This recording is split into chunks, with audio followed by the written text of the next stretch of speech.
Hello, everyone, and thank you so much for joining us.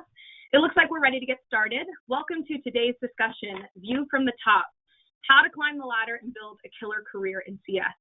We're going to have a fun and hopefully informative panel discussion with some of the brightest minds in customer success. Maranda from Swiftly and Jeremy Donaldson from NTT Application Security and Gain Grow Retain. Both of whom, might I add, were recently named top 25 CS influencers from Success Hackers this year. So we're very lucky to have both of them here with us today. Nobody is going to care more about your career than you do.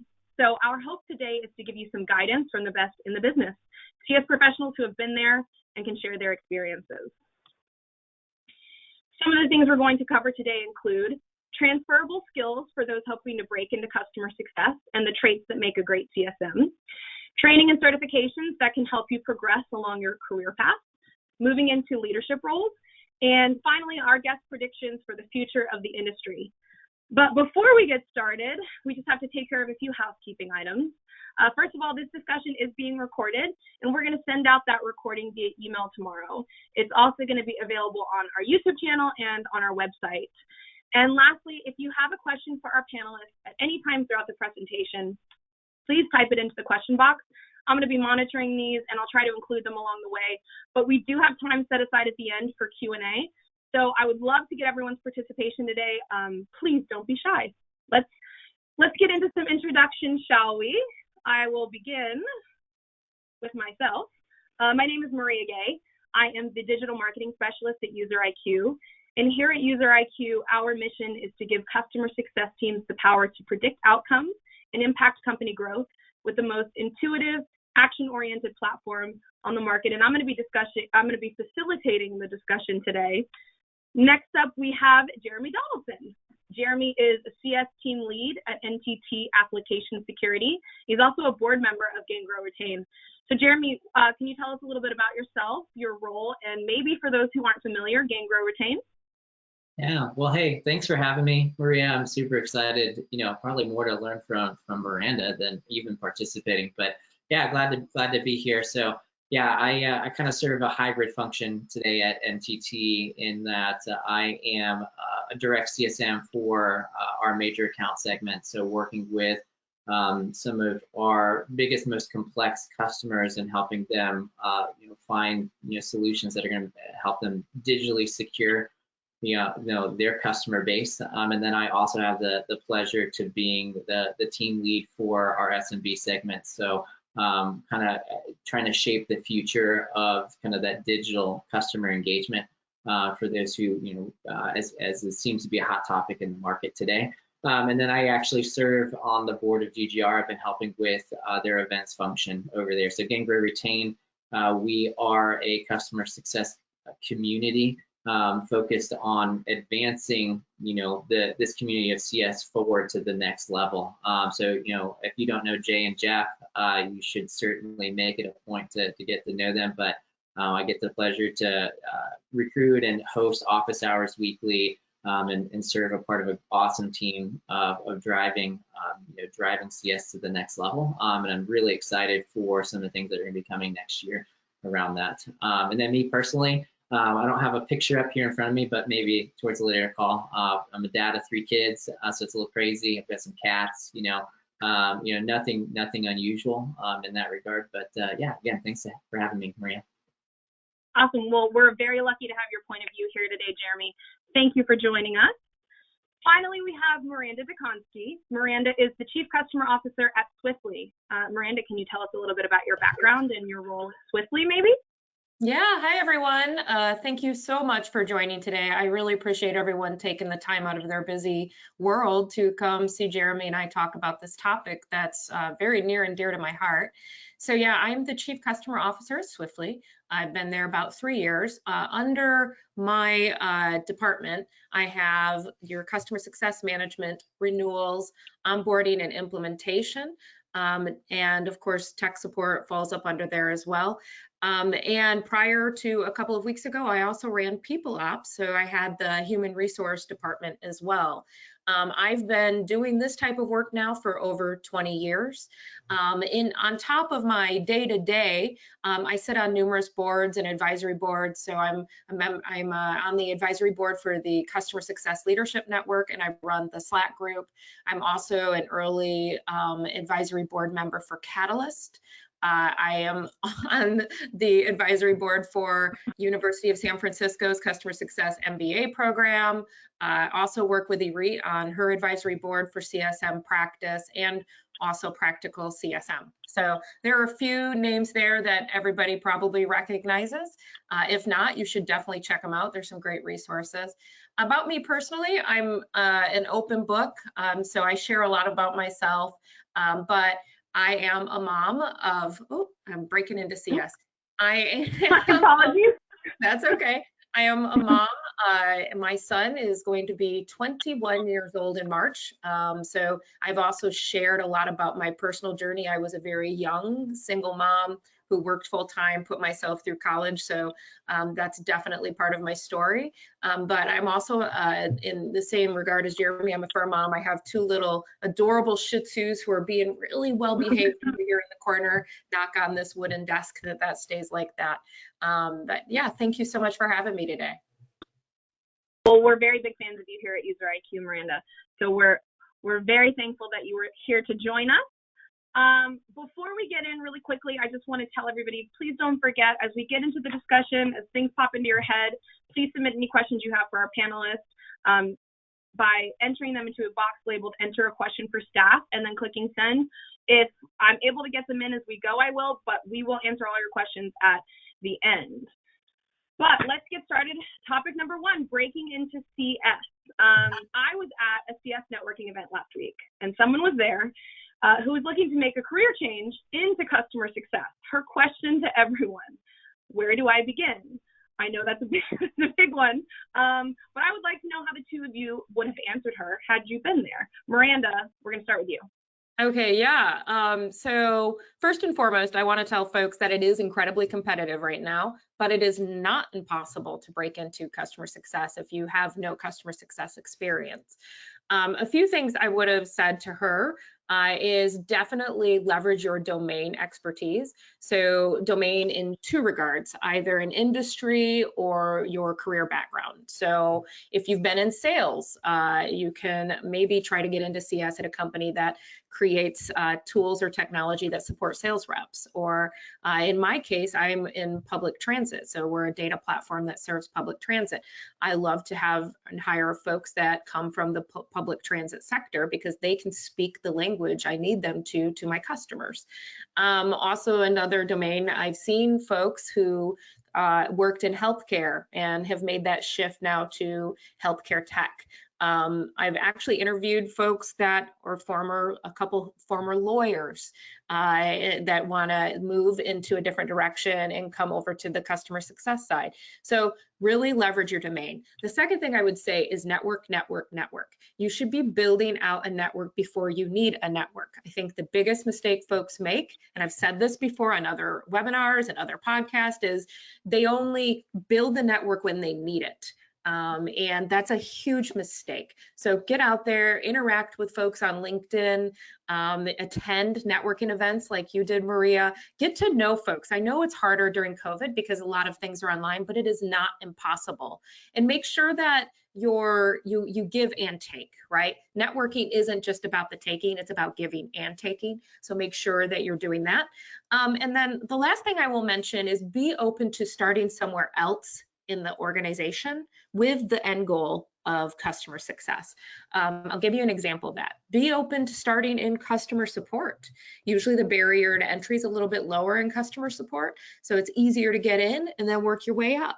Or be okay starting in sales and then working your way over to customer success. Those are just three areas where folks can get started. Fantastic. I would also like to double down on the networking. You'd be surprised what it can do for you. Jeremy, I'd like to hear your thoughts.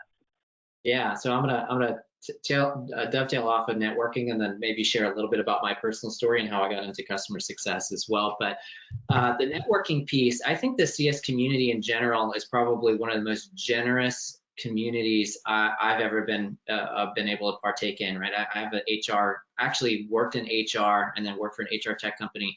And I would say HR is a pretty open community as well. But since coming over here, and especially with COVID and that kind of draw to that, global community, not just your local community, I actually think, the biggest thing that I see people not take advantage of is asking individuals and inviting them into a conversation.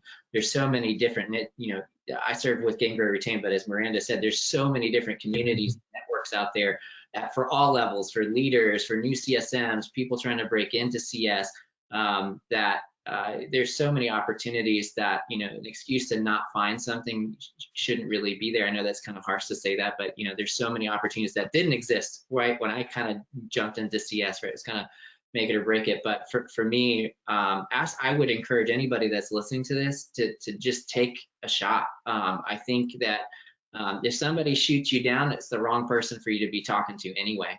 So I know that my door is always open as well. So I encourage you, if you're listening in, you're welcome to reach out. I'd be happy to connect with you. But there's, literally thousands of CSPs out there that would be happy to have a conversation, just around what their story is. And, people like talking about themselves. So, that's a great place to start. And then on the personal note, around domain expertise, which I love that as well. I actually started in HR and recruiting for an HR tech company, 9 years ago, and just got good at being recruiting and working in HR. And then I had an opportunity just through association and working with various hiring managers over a couple of years to make a jump to our what was in our renewals function, which sat at that time under account management, but eventually became what we kind of know more traditionally as customer success down the road. And so it was just by associating and being around people in the market, not even just networking, but even within your own company, or wherever you're working, right? Just being around people and just learning and just by being associated with that person, a lot of times is gets you really far down the road. So I'm super thankful, for that opportunity. And if he's out here, he goes by Wojo. If he's out here today on this call, I'm super thankful that he gave me the opportunity to do that, because had I not done that, my whole CS career would have been very much behind where it is right now, and being able to learn renewals, account management, how to have the strategic conversations. And now, now I'm even talking about leading teams of CS people or CS professionals. So I'm a big fan of networking, big fan of just ask. You really don't have anything to lose. What's the worst they can say is no. And then, just associating and being around people, not even asking them for anything, but just, absorbing as much as you can from the market is really big. Can I just quickly add one thing there? And I agree with everything that Jeremy says, but I also want to call out, just make sure again that it's a two-way thing. I see a lot of folks, they reach out with high expectations, and I get reached out to, quite frequently, and I try really hard to help everybody I can, but I also have, a job that I have to do. So be patient, be understanding, and make it two-way. Make it a two-way proposition instead of a one-way. And that makes people want to help you more. Fantastic advice, both of you. Thank you. So how should a newcomer to CS frame their resume to get noticed by decision makers? Miranda, if you're hiring a completely green CSM, what are you looking for on their resume? Yeah, right away, just, know that you get, hiring managers, and I hire a lot, we get swamped with resumes these days. So one, apply early. I'll just give that little insider tip. Because if you are applying multiple days after the fact, your resume may not make it to the top of the heap. So if there is a company out there or a type of role that you're really eagerly watching, I personally say, hey, reach out to some folks on LinkedIn that are in the customer success department or team, ask them what it's like to work there. That's going to help you understand, what's going on within that group and what you need to know and how you need to position your resume. The second is outcomes-based thinking, is what I'd like to call it. Instead of saying, let's say you are coming from a customer support org and you want to go into customer success, don't tell me I solved 100 tickets a month. Tell me what the outcome was from you solving those 100 tickets a month. So really flip the script of your achievements and show me that you can think like a CSM. And the last, and this is kind of I wouldn't say controversial, but there is a lot of yays and nays on cover letters. I'm a yay. Your cover letter gives me a window into what's going on in your world. Make it short and concise, but have it tell the story of what you are doing to invest in your CSM skills and what kind of skills you're going to bring. And those skills that just wouldn't be apparent on your resume, throw those on your cover letter. The one more ad, your LinkedIn matters.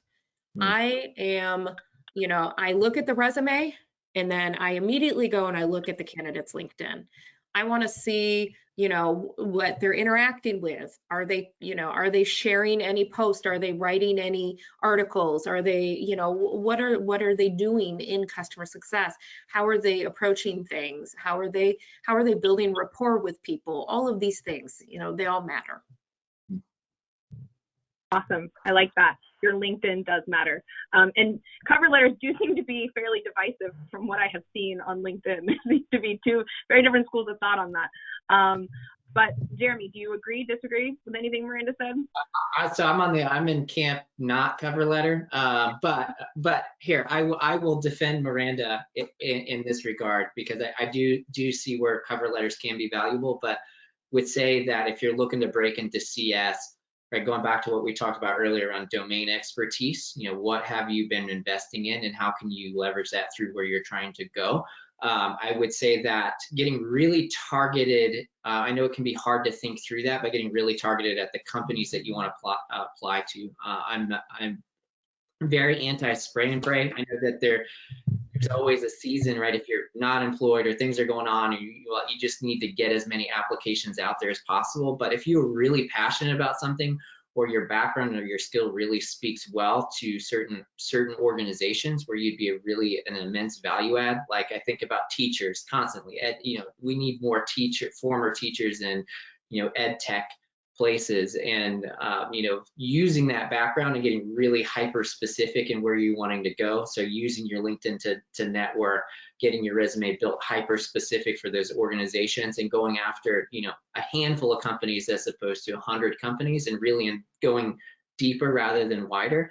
I think you're going to have more success in the outcomes, the conversations that you're having, the things that you're going to learn as a part of the process. So that's what I would say. So cover letter, if you're going to get really intentional about being which companies you're going to apply for, then I think a cover letter could be valuable. If you are kind of more spray and pray, I don't know, it might be, if you're not going to invest a lot of time in an application process, then I don't know how much a value add a cover letter would be. But that's kind of, that's my take on it. You can take it or leave it. But I will defend Miranda, I guess, from that perspective. And 1000% agree on the LinkedIn does matter. Actually, not just LinkedIn. If you have social anywhere that's publicly accessible, LinkedIn is the one that I typically check the most. But I know for a fact, when I interviewed at my last, when I was at SumTotal, my last company, my hiring manager went and looked to see if they could access my Facebook page. They went and looked to see if they could access my, if I had a Twitter account. Now we've got things like TikTok,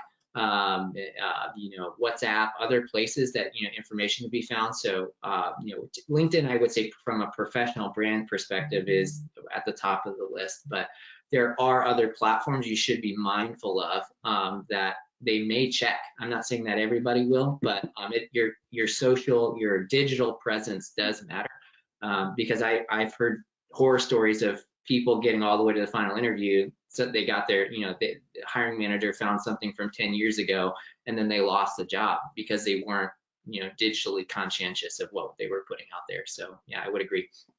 I don't have time for that. For the record, I don't have time for that. I don't go and stalk Facebooks and Instagrams, and I mean, if it happens to come up, and then yeah, but I'm not a hiring manager that does that. I look at LinkedIn and that's about it. So. But like our parents have always told us, be cognizant of what you put on the internet. So yeah, I mean, it's judgment. It's critical thinking skills and judgment, right? Do you have them? And look, I'm not going to judge somebody for putting pictures of themselves in a frat party, 10, 15 years ago. Like, I'm just not going to judge them on that. It's probably out there. Like, if you grew up with with social media, thankfully I didn't, then it's probably out there somewhere. So. All right, awesome. Let's quickly talk soft skills. I'm just going to ask the two of you what traits you think make up a successful customer success professional. Miranda, you can go first. Yeah, soft skills are so important and so undervalued. We talk a lot about, the hard skills of CS, but we forget about the soft skills. And I'm just going to talk about two, and they're pretty wide and broad. The first one is communication. And that includes everything from listening skills to, being able to articulate yourself, to writing a solid email, to being able to get in front of a group and do a presentation, and be able to command the room. And I mean, everything about communication, all the skills, all the things. And then the next one that I'm going to call out is just rapport building. And there's a lot of soft skills that go into being able to build rapport. It is a crucial skill for CSMs. You are going to be dealing with people. They need to trust you. They need to look at you as an advisor, as a partner, as someone they can trust with, their outcomes or their success in your product. So being able to build rapport and build rapport rapidly is a crucial skill. Awesome. Jeremy, thoughts? All head nods on that one. I would add the ability, prioritization, and the ability to look past your current circumstance or situation to be able to see what you're working on more holistically is a big one, in addition to being able to lead well, communicate well, right, and building that rapport, understanding what's actually and really important, right? If you take a moment to pause and say, if I have only time to do one thing, what is it, right? And that should be what you should be focused on. And then being, Miranda touched on this earlier, right? Outcome driven in everything that you do, and thinking through that, right? Every interaction you should have with customers, understanding, what it is that they're trying to accomplish using your software, your service, and how can you help get in alignment with them to help them achieve that outcome, and right, and that output then leads to another output, which leads to another output. So I think that kind of ties into thinking longer term, right? Getting yourself out of the immediate situation, addressing it, but understanding how that fits into the longer term puzzle, and prioritizing that based on the longer term, the longer term picture that you're working on. I'm like nodding my head in agreement with Jeremy. As a matter of fact, I have a whole, if people go on my LinkedIn and my articles, I have a whole customer success interview blueprint model and how to prepare for your first, customer success interview. That's all written out there for you all. And one of the things I do in my interviews, and this is like a price for entry, is prioritization activity. I give each candidate like 5 things, like you are now a CSM here. You're starting your day. These are the 5 things you have on your plate. What are you going to do first and why? And then what are you going to do second, and third, and fourth, and fifth? Like, walk me through it and walk me through your thought process of why you're picking this order. So I completely agree with Jeremy's point on that. I love that. Well, thank you both. We are going to move on from breaking into CS. We're going to very quickly just do a lightning fast poll. I'm going to go ahead and put it up for you guys. This is a simple yes or no question. The question is, do you currently have any customer success specific certifications? We're just going to do a little quick temperature check, because this is something that we're going to dive into in just a second. So I'd appreciate if everyone would just take a quick minute to respond. I'm going to leave it up for about 30 more seconds, and then we'll see the results. And then we're going to dive into to training and certifications next. I'll give you guys a second.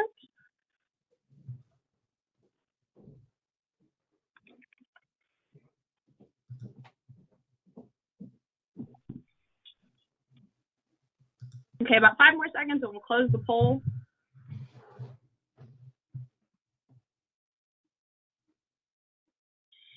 All right, let's take a look at the results.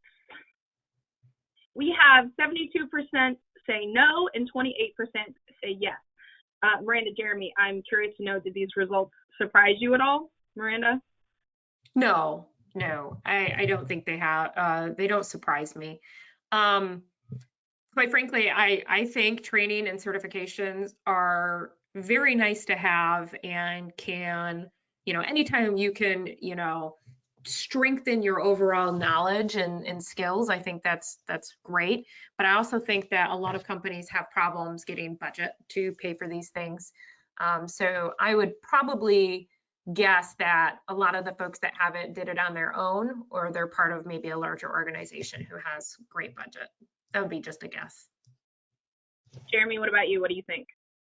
Yeah, the results are in alignment, even with the individuals internally or that I've networked with over the last year. I think the challenge, and I think I'm maybe getting a little bit ahead of where we are on this, but the thing about certifications within customer success specifically is that there's while CS is direct value driven for customers, right, oriented around that, the way companies go and implement that is not the same. Like project management has very rigid, like here's best practices in it, and you get certified against those best practices. Customer success isn't that, we're not at that level yet as a community, in this space. So I think certifications can be really valuable to benchmark where you are in your skills against CS best practices, or if you're trying to break in.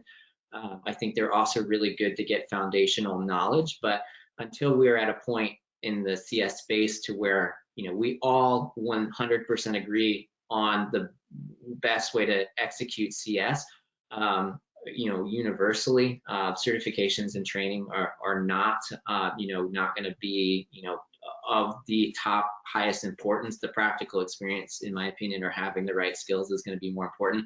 That being said, I am a carrier of CS certifications, so I do have a few through Success Hacker. I've even looked at some of the stuff through the practical CSM. So, and there's really good content, and I'm a big fan of not reinventing the wheel. So don't go build out something. There's really good stuff out there that already exists. And I'm really thankful to do that. And I encourage anybody who's newer to CS, to at least get some basic, that baseline knowledge of it. But past that, I would say it's really on, whether or not you want to take that on outside of capacity, because Miranda's exactly correct. Some organizations, you might get that as a part of your onboarding.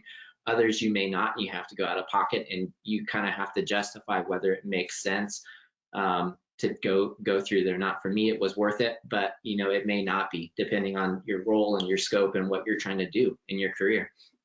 Yeah, I think also, you had said one thing, Jeremy, until we all get on the same page with certain standards. The problem with that is there's literally probably 100 ways you can build out customer success and it be correct. So there's not a one size fits all model, because there are thousands and thousands of different SaaS products. And now I'm seeing customer success now take off in SaaS worlds, right? So that in itself creates bigger challenges. But I'm an advocate for always expanding and growing your knowledge. And if that is through a training and certification, I'm all for it. I love that. Perfect. Thank you. But outside of certifications, so there are other things, obviously, outside of certifications, what other training avenues are available for people? I mean, we got mentors, we got communities, we got social media, the list goes on. I would love to hear y'all's take on this. Miranda, let's start with you. Let's start with Jeremy. Let's start with Jeremy. Okay. All right. No, I'm a big fan of, I think this goes back to what we were talking about earlier, right? I don't want to keep reiterating the same thing over again, but the training avenues around networking and participating and having that two-way street. I think I was actually thinking about this leading up to this event around mentorship specifically. And, Kevin Lenore, I don't know if you're out there, but I'm going to give you a shout out just from some of the things that I've seen you do in the last year or so in building these like micro pods of newer CS professionals. And he's setting up, one-on-one and larger group mentor, just in his own time, and being able to help advance in small groups and pods that the idea of CS and getting that next generation, trained up. And his goal is to help them get the skills to land jobs coming out of, that mentorship program. So I'm a big fan if, you can find that value add from somebody, whether it's following somebody, participating in communities, right? I'll toot the horn of getting retained from the community perspective, but looking more holistically, right? Getting retained is just one of several CS communities that you can plug into. But I'm a big fan of as in all things you do in life, there should always be people that you are looking to and engaging with that are ahead of you, whether personally or professionally, and there should be people that you are pulling up and lifting up to you that are behind you, a step or two behind you. And as you go throughout your career, whether CS or not, always going with that mentality of learning from somebody, but then paying that forward or passing that on to somebody else. So that's when I think about mentorship. I'm not just thinking about what you acquire from somebody else, but how you turn that and pay that forward. So I really love that, Jeremy. They're bringing somebody who's a couple steps behind you up and then looking to folks. I really love that. That's a great mentality, and it also keeps you in the giving back mode, which I think is really crucial. So first, I think I will add just a couple of little tidbits here, but think about your learning style and seek out information that really complements your learning style. So there are things like this, like webinars. There are a lot of podcasts. You can go on YouTube and find a lot of stuff like Csms. She puts out great videos, great content. I'm a reader. Surprise. I have probably every book ever written that is about customer success or operations or customer success methodologies.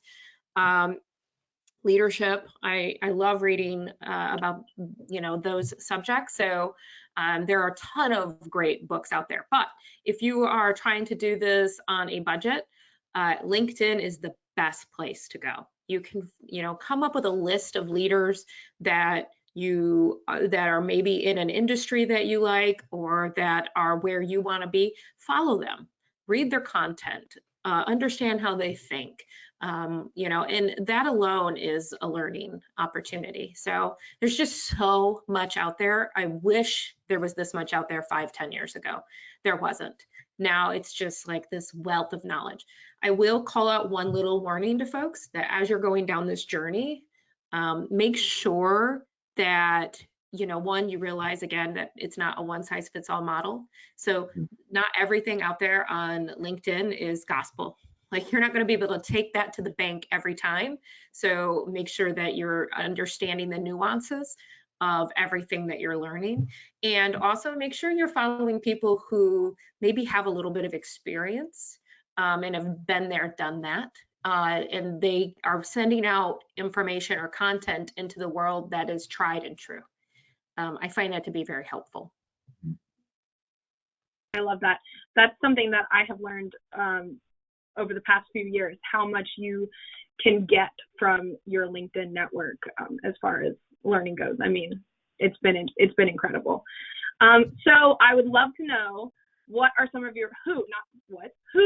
your favorite CS pros to follow on LinkedIn and beyond, possibly? Jeremy.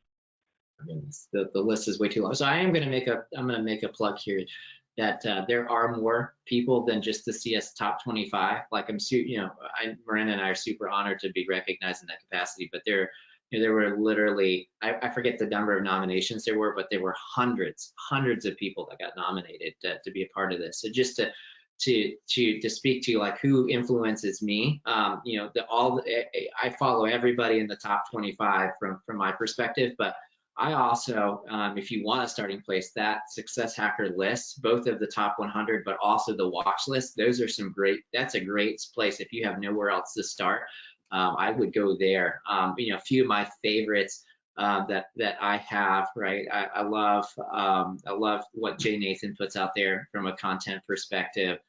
Big fan, I'm a secret fan of Miranda. I know she's on this call, but I love her content. Christy, you have to say that because you're sitting here with Christy Valteruso, I love her, especially around leadership content, and how to, for first-time managers, and that capacity for me has been huge. Erica, I was trying to think through, Diana, there's so many, right? Just reach out if you want to kind of my list. It's been something I've been working on for a while that I actually need to just publish. But there's just so many people that's hard to not just name a few on a webinar. That's just few of probably several hundred people that, over the course of the year, I check out what they're putting out there for content, and try to absorb what I can and practically use that to help move my team forward. So Miranda, what about you? Oh my gosh. So first, I just want to say, if anybody's listening and I don't mention your name, I'm sorry, don't take it personal. There's just not enough time to sit and read a list of folks. But if you have to, I'll add on to Jeremy's list because I agree with him on everything he said. But I would add in Kristen Hayer. I think she's a really great person to follow. Rick Adams. Another great person. Some folks that may not be as well known, or maybe they are. Anita Toth, she's a really great person to follow. And I know Jeremy mentioned Erica, but I'm going to say her last name. It's Villarreal, Erica Villarreal. She's an up and comer. As a matter of fact, she's speaking at an event at the same time we are. So maybe some of you are there watching her live, and we'll be watching this on recording. So also, Irit Easnips, I will put out there Catalyst, follow Catalyst because they put out some great memes and some great content. Mary Poppin is another great person. And then I'll leave it at Remco DeVries. Remco has done some amazing work on the customer success side and thinking about how he measures things in Salesforce. And he just, he's a great person to know. There's so many more. I just don't even know where to start. I know the list definitely goes on, and I do love that Success Hackers, when they release the top 100, that they also release the people to watch list. That's awesome. It's a good place to start. So thank you both very much. We are going to move on to the topic that I think that is the top of everyone's mind: leadership. How do I advance my career and move into a leadership role? Let's start with, how can an associate show their current management that they're ready to move into a leadership role? Jeremy, would you like to kick this off? Yeah, I would say be the best possible customer success manager that you can be for your boss. Understand how your leadership is being metriced, right?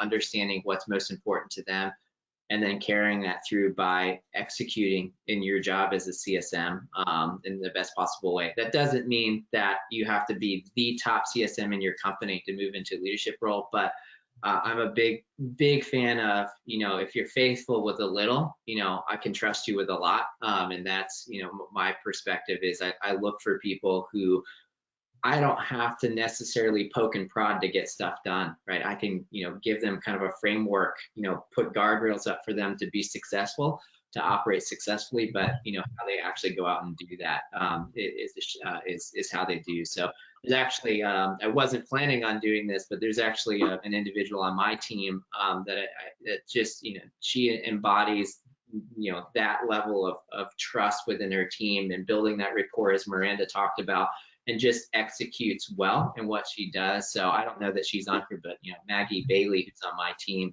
right, is somebody that I look to, right, as somebody who emulates all the characteristics of somebody I would want to promote.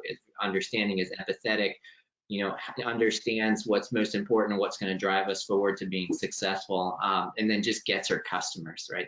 And as a CSM, that's the most important thing. If you get your customers, what's going to make them successful, then everything else will fall into place naturally. Awesome. Miranda, what are your thoughts?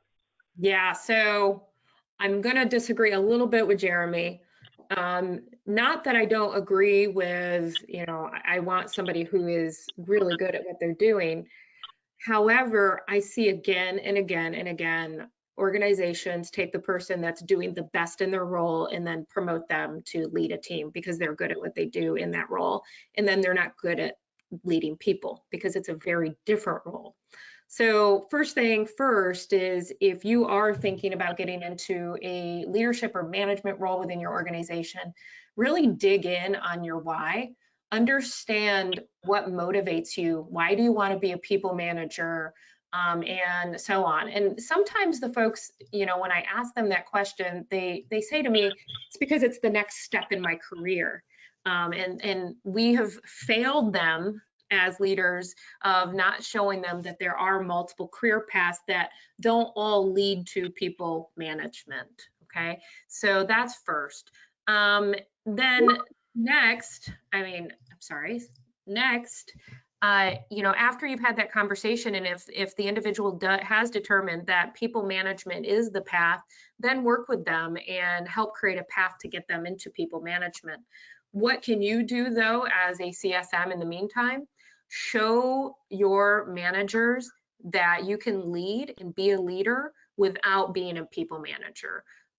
So help with projects that need to be completed, or if you are hiring and there are folks to be onboarded, help onboard folks. Like, show them that you're building the leadership chops, the management chops.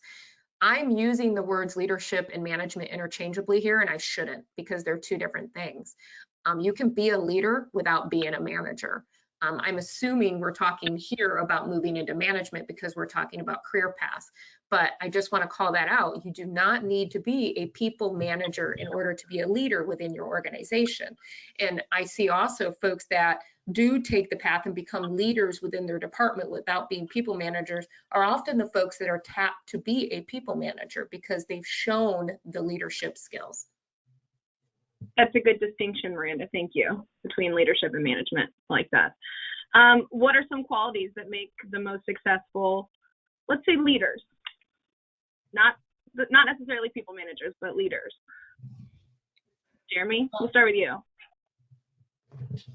Miranda was on a roll there, so I nope, should go ahead, Jeremy. Did I interrupt the heater? No. Nope, it's okay. No, we're good. So, you know, from my perspective, we'll not even just management, but just, you know, when we think about leaders, right? People who have a high degree of, you know, that EQ, the emotional intelligence, know how to read a room, know how to understand and ask the right questions of people, how they tick, what motivates them. That's, for me, is, you know, leadership is, whether you're in management or not, is about being in a capacity that other people trust you, and that you can help that, you know, they know that you're in their corner to help them be successful. And if you're not have that empathetic approach and being able to understand where they're coming from, and being able to meet them where they're at and help raise them up, as opposed to, you know, expecting them to lift themselves up to where you are.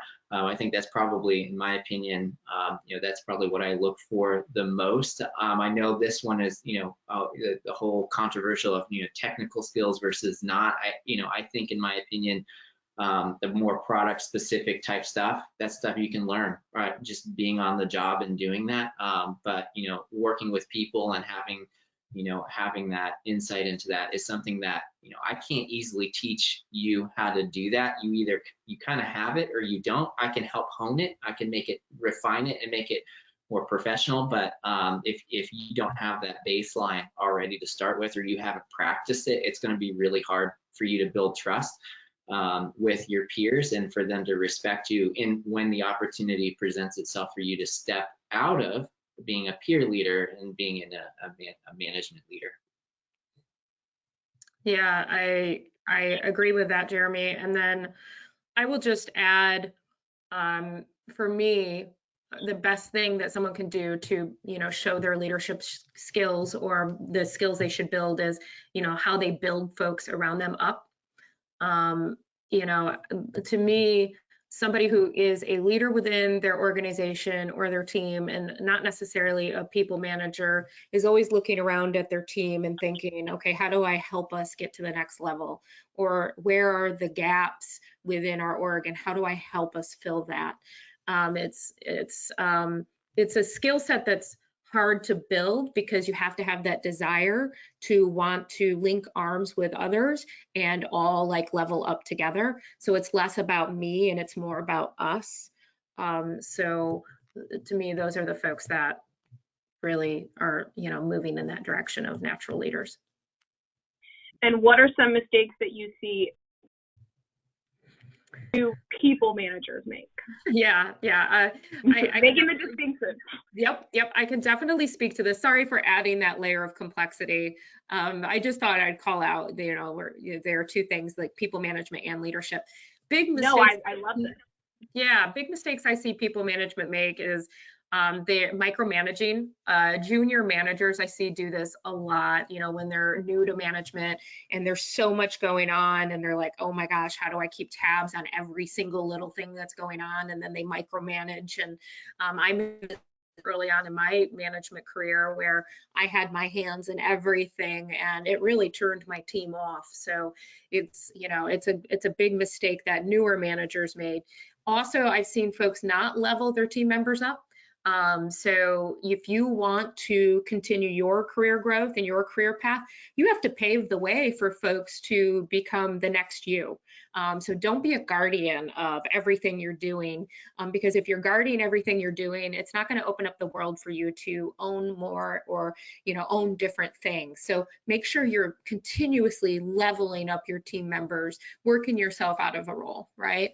Also, I think another big one is not listening or communicating appropriately with your teams.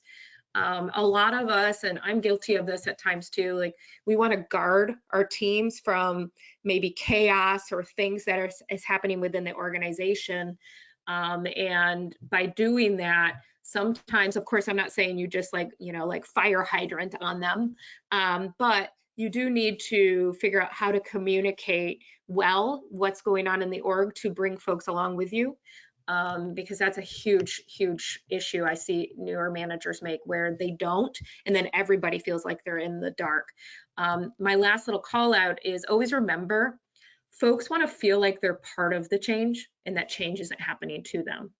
I see newer managers or managers in general make changes all the time, and then the teams feel like the change is just happening instead of them being part of that.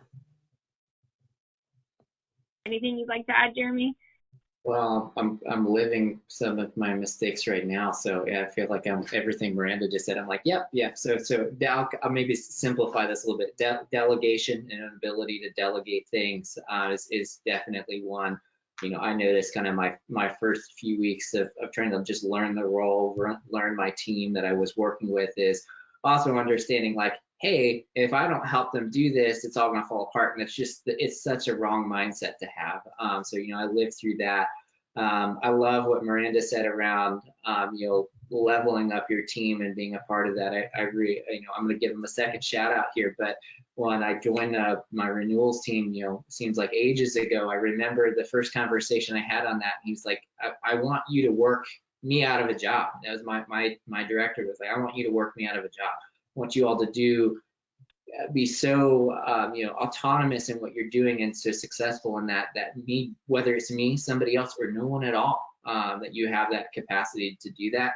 And that's, in my opinion, the mark of a real leader, is that their mark is almost not being there, right, and not being seen, right? It's all about the team and giving the emphasis to the team. And I would say probably the one, we'll call it new thing that I would add, is making sure you're giving all of the credit back to your team.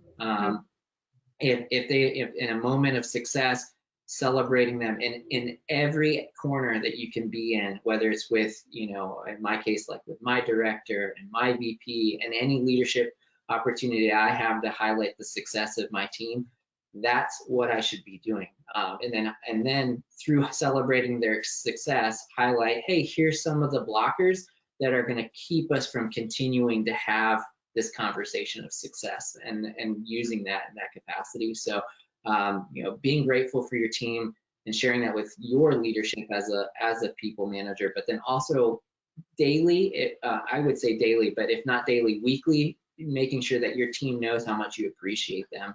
because you can have a crappy week, and if you don't, as a people manager, you're not reminding them what they're worth, right? What their value is, right? That mindset can set in after a while, and helping them lift them out of that and saying it's okay, right? I'm gonna help you pick yourself back up and let's keep moving forward. Is a big thing. So, and that's something that I'm trying to emulate from, watching my director and how he encourages and appreciates the team. And I want to pass that on, to the next generation as well.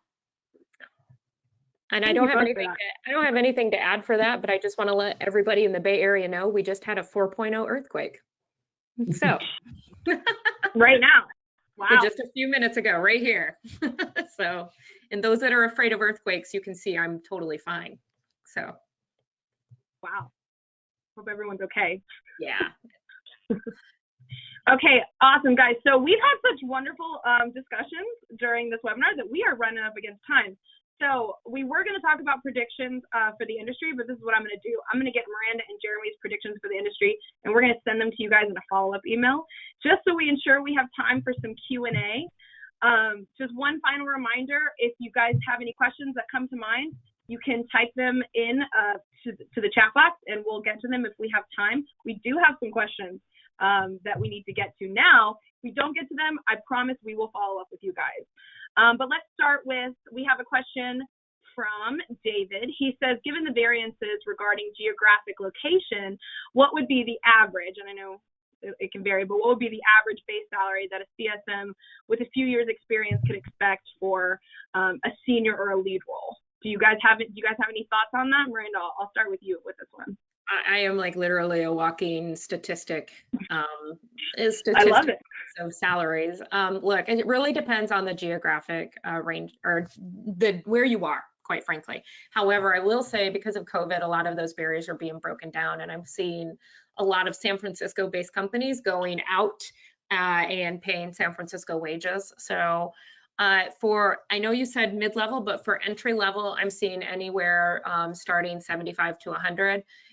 Folks with 2 to 5 years of experience, I'm seeing anywhere from 85 to 110 start. It just depends. So instead of me just sitting here and spitting out salaries, what I would say to you is go out there and do your research. Take a look at, there are a lot of places like salary.com, Glassdoor. Just know that Glassdoor is it's self-reporting. So it's folks that report their salaries, but do your research. And most importantly, if you're interviewing with a company and they're giving you the salary range, ask them where they get that salary range from. Where are they getting it and what percentile do they pay in? My company, we pay in the 50th percentile. Some companies pay in the 75th percentile. Some companies pay in the 25th percentile. Just know what percentile they pay in and where they're getting their information. Good advice. Thank you, Miranda. We're going to go to the next question. I'm going to ask Jeremy this question. So let's see, Justin asked, have you worked in organizations that have both account managers and CSMs? And if so, how can a CSM own org objectives and drive revenue? Yeah, I would say yes and no. We were structured more as account managers than we sales directors and CSMs. It's really tough. I think the way that we positioned it, I think it's product complexity plays a lot into this as well, right? How much time are you spending on product best practices and driving value with existing solutions versus, how much can you talk about the future roadmap and where the customer wants to take them. But, if you have a simpler product, I think the CSM can take on a lot of both. Like I'm in a role here where product's more technical, but it's a simpler solution to deploy and implement, very quick onboarding process. And so for me, right, I can focus on the value add of the existing products while towing the line of the future. Where I was previously, it was a very complex product. And so I spent a lot of my time on just driving value for the complexity of the solution. And I had a sales director, account executive, whatever you call that was really aligned to helping toe the line of the future looking conversation. And so I think it's size dependent, it's product dependent on your organization. If you have both and you're running into challenges where you're not getting what you need, that's certainly a conversation you need to have with your leadership team.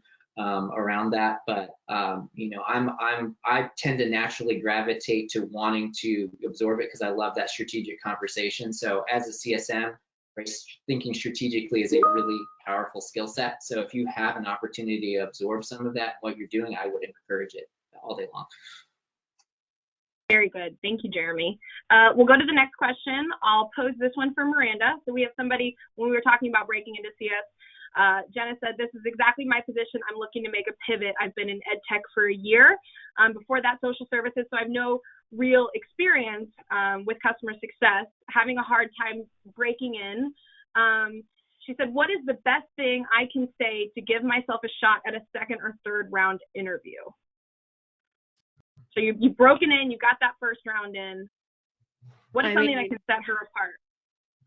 Well, it depends on the company. I hate to say that, but it depends. I don't have a magic bullet that's going to get you to the second or third round. I think while you're in the first round, asking, you know, is there anything that I'm not explaining, or is there any, you know, area that I'm not hitting upon that you need to dig deeper on, or is there anything that I can explain more? And asking as well, what does second and third rounds look like right when you're in the first, and understanding what the process is overall. Some companies don't even have second rounds anymore. Some companies don't have third rounds. So just, you know, asking a lot of questions, going into an interview, realizing that not only are they interviewing you, you're interviewing them. You're looking to make sure this is going to be a mutual fit, and, you know, go into it with that kind of mindset, and it really shifts the interview experience for everyone. I like that. Thank you, Miranda. So we are running up against the clock, but I think we have time to squeeze in one final question. The question is, how can an experienced CSM entering a new company position themselves for a promotion in the future versus internal candidates that have been there for years? Jeremy, would you like to take this one? Yes, I think it's all about how quickly can you bring value to your customers and to your organization. I think tenure does speak to that, but just because you've been at a company for a long time doesn't necessarily mean that you're in a position, that person's been in the position of adding the most value from the team, right? CS is all about driving value for customers, driving value internally for organizations. So, you know, looking for opportunities, to be able to add value quickly, I think is a way that this stand out. Taking on things that are really critical to the success, right? Gaps that you see. I think as a new CSM, you're going to see the gaps quicker than somebody who's been around and has kind of gotten comfortable with, you know, that's just how things run. So I think that's another way you could do that. But yeah, don't let tenure get in your thought process of, you know, just because they've been here longer means they're automatically going to get it, because that's just not the truth anymore, right? You've got to be adding value, and you've got to be showing value, and you've got to be building that rapport internally. And if you do those things, you'll position yourself much faster than somebody who's even been there a long time. So one last sentence on that. Make sure your manager knows that that is your desire. You can do all of those things that Jeremy said, but if you didn't speak up and let your manager know that you have this desire to go down this path, then it could be, you know, fruitless. So let your manager know that you have the desire to go on this career path, and ask them, what are the skill sets I need to build so when this opportunity opens up eventually in the future, I may be considered. Yeah. Perfect. Thank you both for that. So unfortunately, that does bring us to our time. If we didn't get to your questions, I promise you we're going to have somebody reach out to you. I want to offer a huge thank you to both of our panelists, Maranda and Jeremy, for taking the time to be with us today, sharing their insights and experiences. I hope everyone found this discussion useful. Keep an eye out for updates. We're going to be sharing the recording. And if anybody has customer success topics they would like to see UserIQ host discussions about, please feel free to email me. I've got my email on the screen right here. Also, find me on LinkedIn, message me. I would love to connect with you all. Stick around or look out for our 2022 webinar series. We're going to be kicking off January with all things reporting to get your year started right. I hope everyone enjoys the holiday season, and we look forward to seeing you all next year. Thank you, everybody. Everybody reach out to me on LinkedIn as well. I have to hop. It was nice being here, though. Yeah. Bye, everyone. Thank you both so much. Talk to y'all soon. Bye. Bye, guys.